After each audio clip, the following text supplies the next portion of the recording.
और रही बात यूसीसी इक्विटी रूल जो है वह मेरे पास है। Coming to the main thing, यह एक मेन पॉलिटिकल गिमिक है। Now let me tell you very frank, जो भी लेफ्ट लीनिंग आइडियोलॉजी है, चाहे आपके एसटी रहे, एससी रहे, ओबीसी रहे, जनरल को फॉर द ग्रांटेड लिया जाता है कि बीजेपी में मैक्सिमम जो जनरल कैटेगरी है वो कहीं ना कहीं इसी के समर्थक में है, राइट। बाकी जो कैटेगरी वाले हैं वह लेफ्ट हैं, तो अब वो क्या होंगे, वह भी अब गवर्नमेंट या बीजेपी गवर्नमेंट के समर्थन में आएगी। अब देखिए ईडब्ल्यूएस का आया, ईडब्ल्यूएस को कहीं ना कहीं देखा जाए इसमें भी जनरल कैटेगरी का इंपैक्ट हुआ। जनरल कैटेगरी वाले अधिकांश लोग ईडब्ल्यूएस से खुश नहीं है। ईडब्ल्यूएस का जो 10% रिजर्वेशन आया 50% से लगभग अब 40% बच गया, तो कहीं ना कहीं जनरल कैटेगरी वाले ही इंपैक्ट हैं। तो ईडब्ल्यूएस को भी डाल दिया गया यूसीसी में। दो यूसीसी अगर आप देखा जाए, यूसीसी में जो ईडब्ल्यूएस है, ईडब्ल्यूएस वाले ही मैक्सिमम ब्राह्मण, राजपूत या अपर कास्ट होते हैं। Now coming to the social structure, EWS belongs to the upper cast.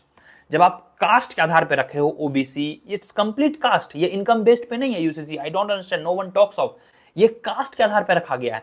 लेकिन जब आप सोशल स्टिग्मा, सोशल डिस्क्रिमिनेशन की बात करते हो तो डेफिनेटली कास्ट के आधार पे होता है, नॉट इनकम के आधार पे।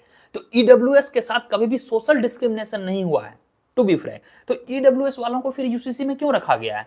That populism, it shows clearly.